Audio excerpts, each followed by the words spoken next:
Hi, I'm Pastor Jack Davidson from Redeemer Lutheran Church in Lancaster, Ohio. I want to thank you for joining us on our YouTube channel or by Facebook as we continue our study on the catechisms of Martin Luther. Today we focus on the seventh commandment. Seventh commandment states, "You shall not steal." What does this mean? We should fear and love God so that we do not take our neighbor's money or possessions or get them in any dishonest way, but help him to improve and protect his possessions and income. Have you ever noticed the sticker that is on the gas pump at the gas station where you get your gasoline for your car? If you haven't noticed the sticker before, take a moment to look at that sticker the next time you fill up your car. It's a sticker that's been placed there by the county auditor. It says that the pump that you pump gas from is verified to be truthful. It means that the gas that you pay for is exactly what you pay for. The measurement equals the payment that you pay. Accuracy is expected. It's demanded when we do business with one another. A person really wants to get what they paid good money for. It's what Luther teaches us in his explanation to the seventh commandment. Luther was very concerned about the unjust business practices of his day and age, and his concerns back then are valid for us today. For when we go to the store to purchase something, we want to pay a price that is morally acceptable. We don't want a business to practice price gouging. We want to get what we paid for. Business people also want to get what they pay for too. If an owner of a company has hired a worker, that owner of the company wants the worker to work the hours that they say they're going to work for the pay that they're going to work. They want a full day's work for a full day's pay. To do less than a full day's work for a full day's pay is cheating the business. Well, that's what God talks about in the seventh commandment.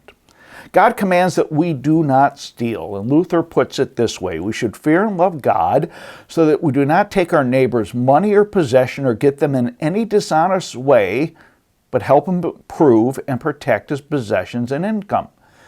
To steal is nothing else than to get someone else's possessions wrongfully. That includes taking advantage of someone else for our own advantage or to the disadvantage of our neighbor.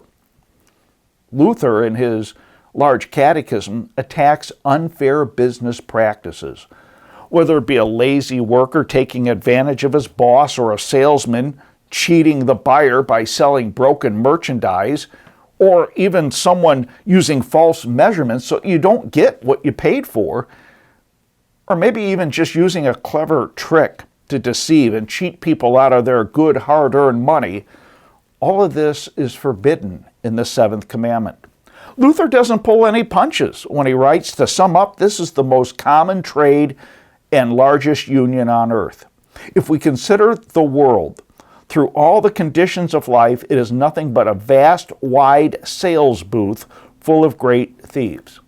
Now understand, Luther isn't talking about unions, labor unions. They didn't have those back in Luther's day. What he is addressing, though, is groups of people who seek to take advantage of others. He calls them swivel chair robbers, land and highway robbers. Even though they look like pious citizens, they're cheaters in disguise. They rob and steal in a way that is assumed to be good. Luther says that's the way of the world. Whoever can steal and rob openly goes free and secure. But let such open thieves know that in God's sight, they're the greatest thieves, and Luther says that God will punish them just as they deserve.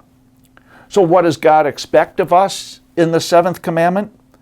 Simply this: don't do harm to our neighbor or his possessions.